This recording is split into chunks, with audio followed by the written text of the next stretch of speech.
नमस्कार। पॉलिटी की last class में हम राज्यपाल पढ़ रहे थे। राज्यपाल में हमने लास्ट आर्टिकल 161 को पढ़ा, जिसमें राज्यपाल को क्षमादान की शक्ति मिली हुई है। क्षमादान की शक्ति किसके लिए है? कोई ऐसा व्यक्ति जो राज्य विधि के विरुद्ध कोई कार्य कर देता है और उसे दोषी मान लिया जाता है और उसे सजा भूल गई। इस कंडीशन में राज्यपाल उस दोषी व्यक्ति को दोष मुक्त कर सकता है। तो इसमें जितना भी प्रावधान था हमने पढ़ा। इस क्लास में आगे इस क्लास को ही आगे बढ़ाते हुए हम पढ़ेंगे राज्यपाल की शक्तियाँ। इससे पहले एक फैक्ट याद रखना कि अगर राज्यपाल का पद रिक्त हो जाता है, रिक्त के मुख्यतः तीन ही कारण होंगे। या तो राज्यपाल पद त्याग दे, या राज्यपाल का निधन हो जाए, या राज्यपाल को पद से हटा दिया जाए। इस स्थिति में उस राज्य का जो हाई कोर्ट है, उसके चीफ जस्टिस इस भार को संभालेंगे, इस पद को संभालेंगे। और इस समय जो है ये दोनों ही काम करते हैं, मतलब ये राज्यपाल का भी काम करेंगे और हाई कोर्ट के चीफ जस्टिस तो हैं ही। इस बात को याद रखना। उसके बाद बात करते हैं राज्यपाल की शक्तियों की। तो इसके लिए जो है हमें आर्टिकल 163 पढ़ना होता है। इसमें जो है संविधान के द्वारा राज्यपाल को कुछ विवेकाधीन शक्तियां दी गई हैं, जो उनके विवेक पर निर्भर करती हैं। और इन शक्तियों को कोई चैलेंज नहीं कर सकता, मतलब मंत्री परिषद या मंत्री इन पर प्रश्न नहीं लगा सकता। अगर राज्यपाल संविधान में निर्धारित विवेकाधीन शक्ति के अनुसार कोई कार्य करता है तो इसे चैलेंज नहीं किया जाएगा। तो हम आर्टिकल 163 पढ़ते हैं। 163 क्या कहता है? टॉपिक हमारा क्या? टॉपिक हमारा राज्यपाल। और इसमें जो है हम पढ़ेंगे आर्टिकल 163। 163 बात करता है राज्यपाल द्वारा मंत्री परिषद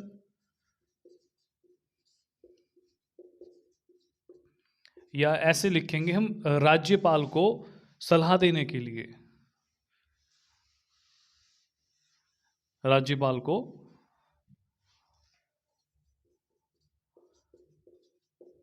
सलाह व सहायता देने के लिए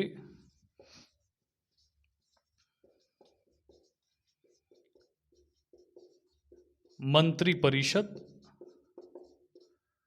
व मुख्यमंत्री। मुख्यमंत्री भाई, अरे भाई, मुख्यमंत्री।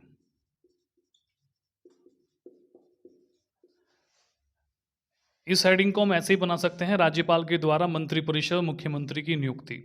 अब इसको जो है हम आर्टिकल, इसके तीन भाग हैं। सबसे पहला जो है article 163 clause first, 163 clause two और 163 क्लोज 3। ये जो पहला पार्ट है ये क्या कहता है? ये बात करता है कि राज्यपाल को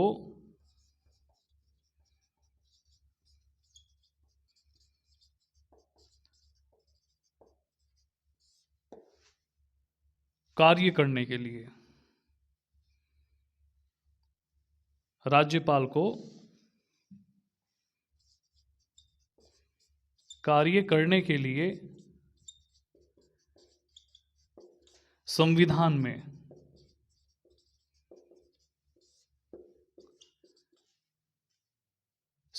में निर्धारित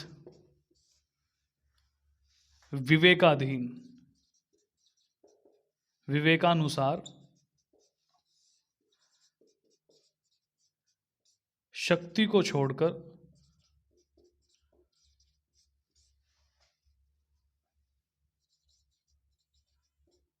अन्य सलाह व सहायता देने के लिए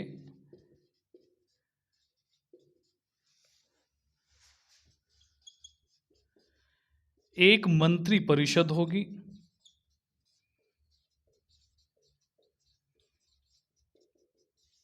जिसका प्रमुख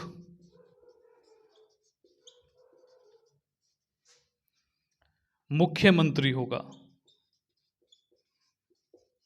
अब इसमें जो है दो बात आप अलग अलग निकाल सकते हो। सबसे पहले तो राज्यपाल को कार्य करने के लिए संविधान में ही निर्धारित विवेकानुसार शक्तियां दी गई हैं, यानी कुछ शक्तियां ऐसी हैं जिसका निर्धारण संविधान करता है और ये राज्यपाल के विवेक पर निर्भर करती हैं, को छोड़कर अन्य सलाह व सहायता देने के लिए एक मंत्री परिषद। मतलब कुछ शक्तियां तो ऐसी हैं जो राज्यपाल को कार्य करने में मदद कर रही हैं और जिनका निर्धारण संविधान में ही किया गया है। अब विवेकाधीन व्यक्ति जो राज्यपाल के पद पर निर्धारित किया गया है वो अपने विवेक अनुसार कार्य करेगा। उसके अलावा सलाह व सहायता देने के लिए और कार्यों में सहायता व सलाह देने के लिए एक मंत्री परिषद होगी जिसका प्रमुख मुख्यमंत्री होगा। ये बात जो है करता है आर्टिकल 163 क्लोज फर्स्ट। इसमें इतना ही लिखना है। नंबर नेक्स्ट, अब नंबर है 2, आर्टिकल 163 क्लोज 2। ये क्या कहता है? ये कहता है कि यदि, ये क्या कह रहा है? ये कह रहा है यदि राज्यपाल कोई कार्य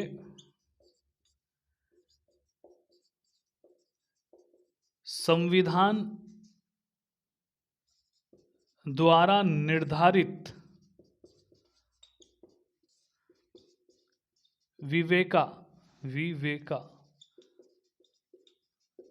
विवेकानुसार करता है तो इस संबंध में किसी मंत्री परिषद या मंत्री के द्वारा प्रश्न चिन्ह नहीं लगाया जाएगा। कहने का मतलब ये है कि कोई कार्य राज्यपाल कर रहा है और वो कार्य संविधान द्वारा निर्धारित विवेकानुसार शक्ति के अधीन कर रहा है, संवैधानिक कार्य कर रहा है, अपने विवेक से कर रहा है, तो उसमें मंत्री परिषद राज्य में बहुत बड़ी शक्ति है और राज्य के सभी काम मंत्री परिषद ही करती है, लेकिन नाम चलता है राज्यपाल का। अपने आप में पावर है उस राज्य की, लेकिन ये मंत्री परिषद भी उसको प्रश्न चिन्ह नहीं लगा सकती उस काम के बारे में या उस विवेकानुसार जो काम किया गया है उसके बारे में। लेकिन ये याद रखना कि संविधान के अंतर्गत काम किया गया हो। तो इसमें क्या लिखा? हमने लिखा यदि राज्यपाल कोई कार्य जो संविधान द्वारा निर्धारित विवेकानुसार शक्ति का प्रयोग करते हुए किया गया है। कुछ बातें बढ़ा लिया करो इसमें।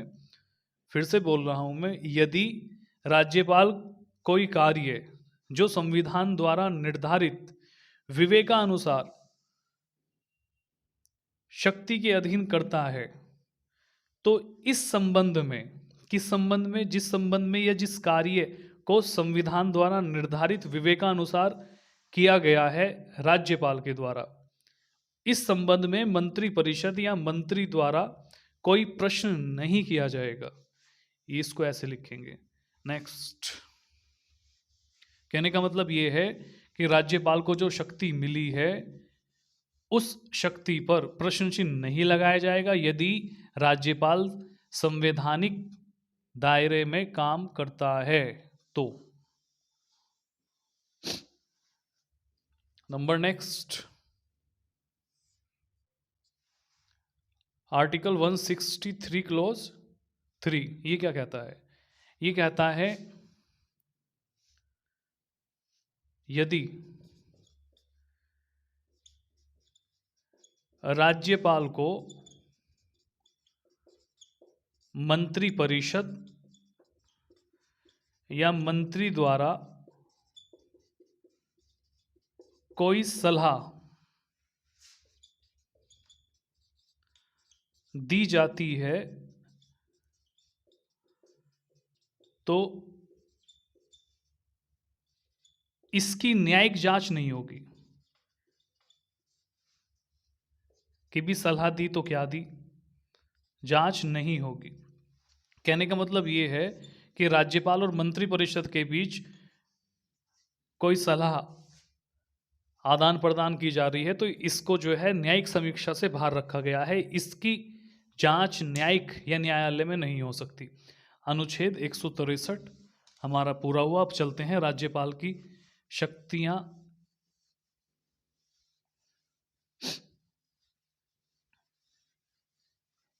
सबसे प्रमुख जो हैं दो ही शक्तियां हैं, जिसमें सबसे पहले नंबर पे हम विधायिक शक्ति और दूसरे पर कार्यपालिका शक्ति पढ़ेंगे। लगभग सारे प्रावधान इन्हीं से सिमट जाते हैं।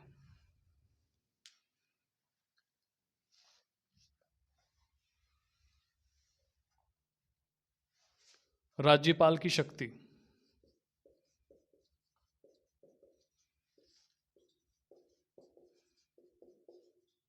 शक्ति व कार्य।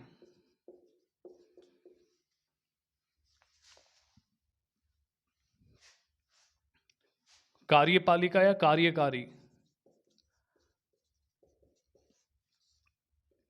कार्यकारी शक्ति या कार्य क्या है राज्यपाल के? जैसे राज्यपाल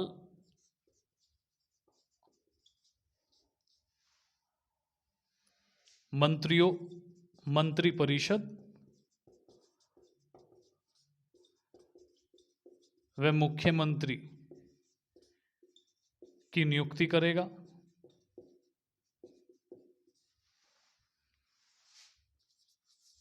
मंत्रियों के बीच में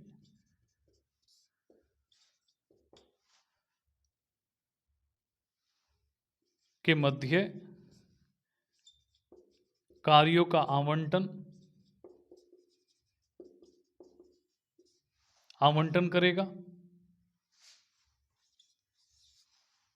और क्या करेगा? नियुक्ति में जो नियुक्ति है उस नियुक्तियों में हम बहुत सारे तथ्य पढ़ सकते हैं।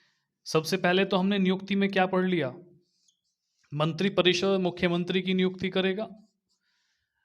इसके साथ साथ जो है ये भारत के 4 राज्य, मध्य प्रदेश,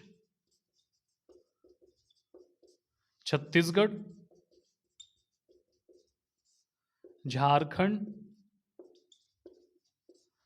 और उड़ीसा, इन राज्यों में जनजाति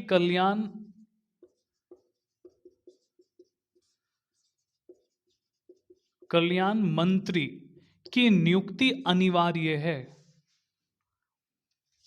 ये बात याद रखना कि राज्यपाल के द्वारा भारत के 4 राज्यों को, जिसमें मध्य प्रदेश, छत्तीसगढ़, झारखंड और उड़ीसा शामिल हैं, इनमें जनजाति कल्याण मंत्री की नियुक्ति करना अनिवार्य है। और 94 अमेंडमेंट था, 94 में संविधान संशोधन 2006, हाँ 2006 के द्वारा बिहार को इस प्रावधान से बाहर कर दिया गया था। ठीक है, पहले बिहार भी शामिल था, इसको याद रखना। तो इसमें जो है क्या लिखेंगे हम? इसमें लिखेंगे हम नोट करके कि 94 में संविधान संशोधन 2006 के द्वारा बिहार को इससे बाहर कर दिया गया। ठीक है, अब नियुक्ति में और किस किस की नियुक्ति करेगा? नियुक्ति करेगा राज्य के निर्वाचन आयुक्त की। और किसकी नियुक्ति करेगा? नियुक्ति करेगा राज्य के लोक सेवा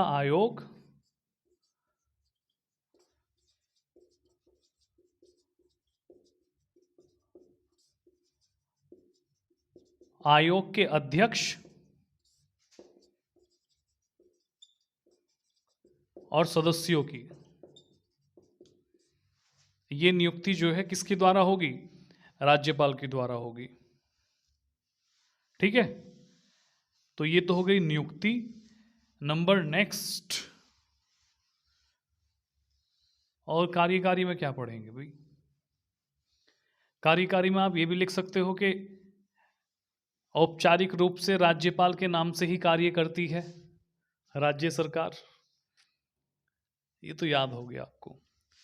और इसमें जो है हम लिख सकते हैं क्या, इसमें हम लिख सकते हैं कि मुख्यमंत्री से प्रशासनिक व विधिक जानकारी प्राप्त कर सकता है।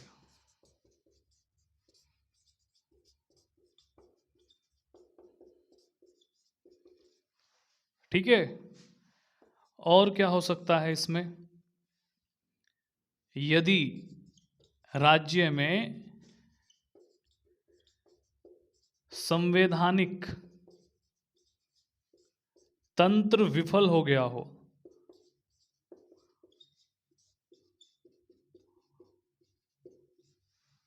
हो, तो राष्ट्रपति से आर्टिकल 356 की सिफारिश कर सकता है। समझ रहे हो? अगर राज्य में संवैधानिक तंत्र विफल हो जाए तो सरकार गिरा देगा राज्यपाल। सरकार कैसे गिरेगी? सिफारिश करेगा राष्ट्रपति से, राष्ट्रपति आर्टिकल 356 लागू कर देंगे, सरकार गिर जाएगी।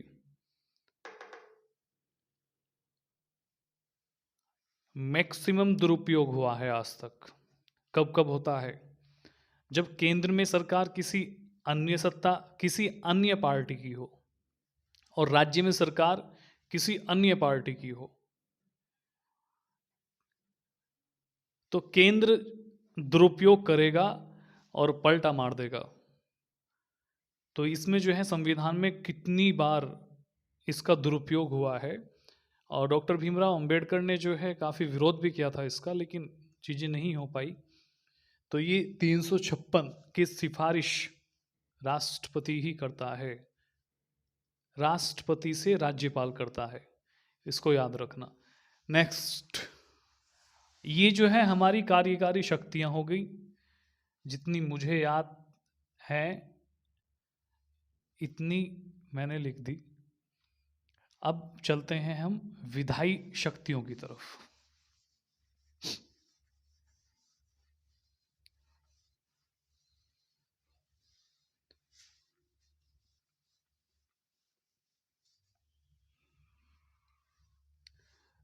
ये याद रखना कि विवेकानुसार कार्य करने की जो शक्ति का प्रावधान है 163 में है।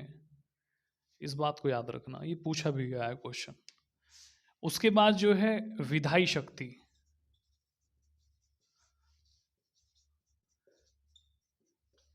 इसमें क्या क्या लिखेंगे हम? इसमें लिखेंगे हम कि राज्यपाल विधानसभा का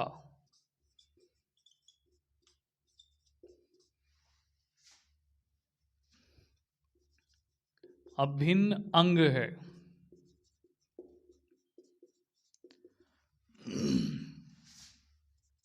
राज्यपाल विधानसभा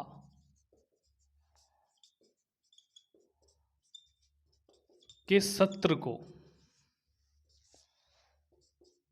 आहूत कर सकता है, आहूत करता है, सत्रावसान करता है और विघटन भी करता है। ठीक है। नंबर नेक्स्ट, और क्या करता है भाई? नंबर नेक्स्ट, विधान परिषद में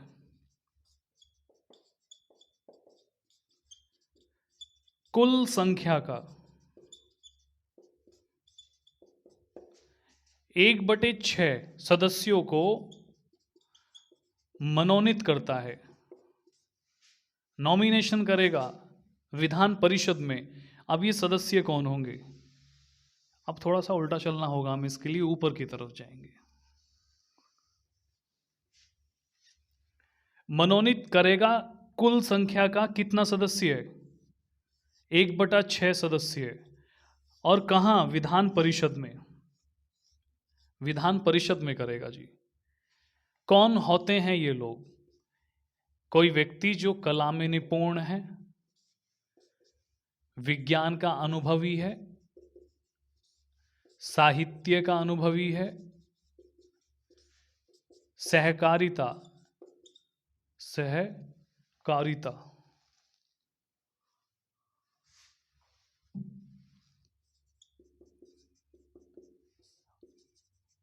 आंदोलन का अनुभवी है, और समाज सेवा।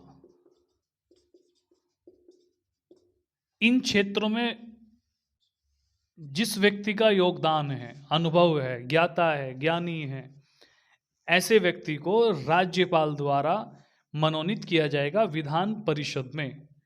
ठीक है, नेक्स्ट।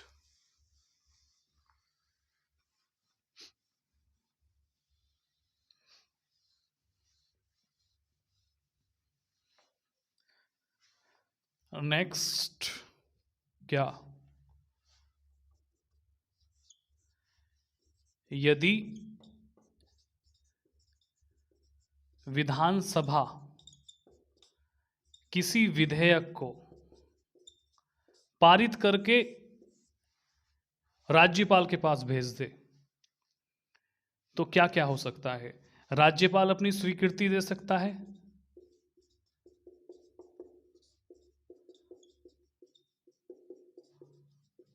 राज्यपाल स्वीकृति को रोक सकता है,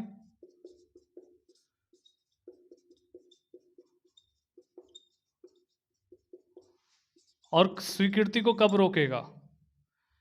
इसमें ब्रैकेट में लिखें, कम नहीं रोक पाएगा धन विधेयक के संबंध में नहीं है ये बात।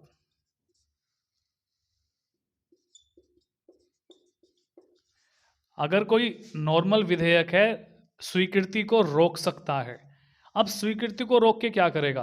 पुनर्विचार के लिए लौटा देगा। पुनर्विचार के लिए लौटा देगा। लेकिन यहां एक बात याद रखना, अगर विधानसभा ने फिर से पुनः राज्यपाल को वापस कर दिया ना वो विधेयक, भले ही उसमें संशोधन किया गया हो, यानी जो राज्यपाल चाहता है, जिसलिए राज्यपाल ने विधेयक को वापस किया है स्वीकृति रोककर, अगर वो संशोधन भी विधानसभा नहीं करती है और फिर से भेज देती है राज्यपाल के पास, यानी संशोधन सहित या संशोधन रहित, तो भी ये फिर बाध्यकारी होगा उसे पारित करने में। इसको पारित करना ही होगा, ये याद रखना। नेक्स्ट, किसी विधेयक को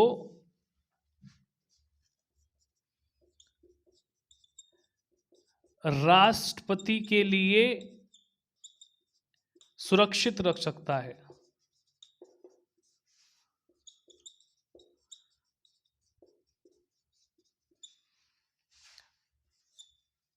तीन बातें हो सकती हैं विधेयक के संबंध में, फिर से समझो। राज्यपाल यानी राज्य में कोई कानून लाना है तो उसमें जो है बाद का, जैसे केंद्र में चलता है ऐसे ही विधानसभा में भी चलता है, राज्यों में भी चलता है। पहले राज्यसभा से पारित होगा, राज्यसभा राज्यपाल के पास भेज देगी। अब राज्यपाल को कुछ शक्तियां हैं यहाँ उस विधेयक को लेकर, उस बिल पर वो अपनी स्वीकृति दे सकता है। पास हो गया बिल, कानून बन जाएगा।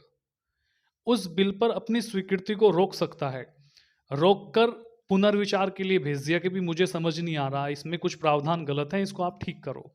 विधानसभा में वापस चला गया बिल। विधानसभा ने बिना संशोधन के, बिना राज्यपाल की बात माने अगर वो बिल फिर से राज्यपाल को भेज दिया तो राज्यपाल को उस पर अपनी अनुमति देनी होगी, सहमति देनी होगी। ठीक है। और तीसरी कंडीशन है कि राज्यपाल किसी बिल को राष्ट्रपति के लिए रखवा सकता है। कह देगा कि राष्ट्रपति साहब को जो है मैं दिखाऊंगा ये बिल, उसके बाद ही मैं इस पे अपनी सहमति दूंगा। अब वो कौन कौन सी स्थितियां होती हैं कि जब विधानसभा कोई बिल पारित करती है, पारित करने के बाद राज्यपाल को भेजती है और राज्यपाल उसे अपने पास रख लेता है राष्ट्रपति को दिखाने के लिए। तो इसमें कुछ स्थितियां हैं। यदि उस बिल में हाई कोर्ट की शक्तियों को कम किया गया है, संबंधित हाई कोर्ट की शक्तियों को अगर कम किया जा रहा है तो बिल अपने पास रख लेगा, राष्ट्रपति को दिखाएगा।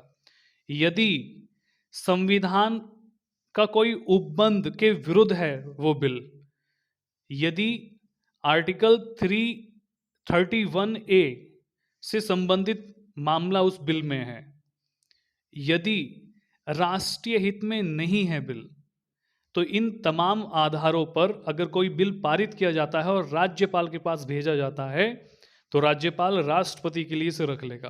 इसे लिखते हैं अभी। इसे क्या लिखेंगे हम कि जब राष्ट्रपति के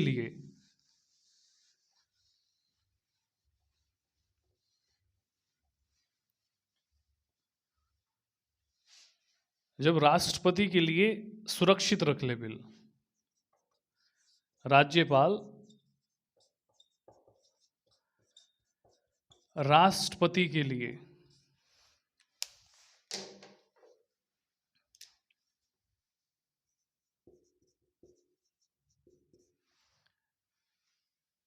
कब बिल को सुरक्षित रखेगा, तो इसमें कुछ कंडीशन है। पहली कंडीशन, संबंधित हाई कोर्ट शक्ति को कम करने से संबंधित अगर उस बिल में कोई प्रावधान है। दूसरी कंडीशन है कि यदि संविधान के उपबंध के विरुद्ध कोई प्रावधान है, यदि राष्ट्रीय हित के विरुद्ध कोई प्रावधान है, यदि अनुच्छेद 31A से संबंधित कोई प्रावधान है। ये तो आपको सुनने से ही पता चल रहा है, हाई कोर्ट की शक्तियों को कम करने से संबंधित है, संविधान के उपबंध के विरुद्ध है, राष्ट्रीय हित से संबंधित है। 31A को जो है मैं फंडामेंटल राइट्स में पढ़ा चुका है। इसमें जो है भूमि अधिग्रहण से संबंधित है। जब राज्य किसी भूमि को सार्वजनिक हित में ले लेता है तो इसमें कोई व्यक्ति आर्टिकल 14 और आर्टिकल 19 का हवाला लेकर नहीं जाएगा कि जी हमारे अनुच्छेद 14 और 19 का हनन होता है। अनुच्छेद 31A ये कहता है कि 31A के अंतर्गत कोई प्रावधान किया जाता है यदि, तो उसे लेकर कोई नागरिक सुप्रीम कोर्ट में ये नहीं कह सकता कि हमारे 14 और अनुच्छेद 19 के प्रावधानों का उल्लंघन करता हो, भले ही करता हो फिर भी लागू होगा वो। तो ये समझाया जा रहा है, ये बहुत अच्छा फैक्ट है। नेक्स्ट क्या है? नेक्स्ट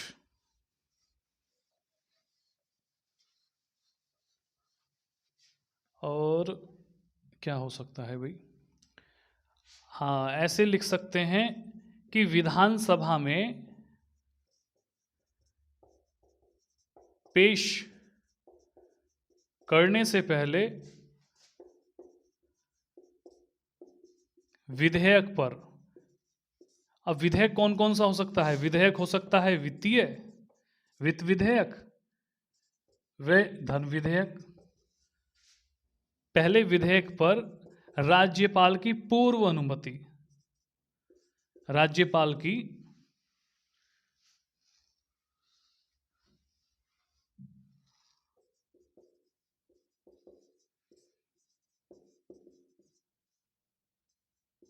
पूर्व अनुमति ली जाती है।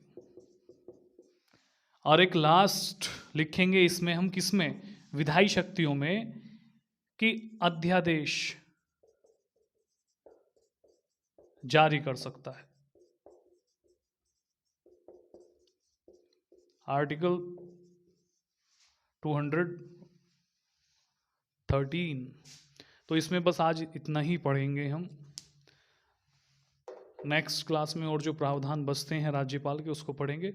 ठीक है, नमस्कार।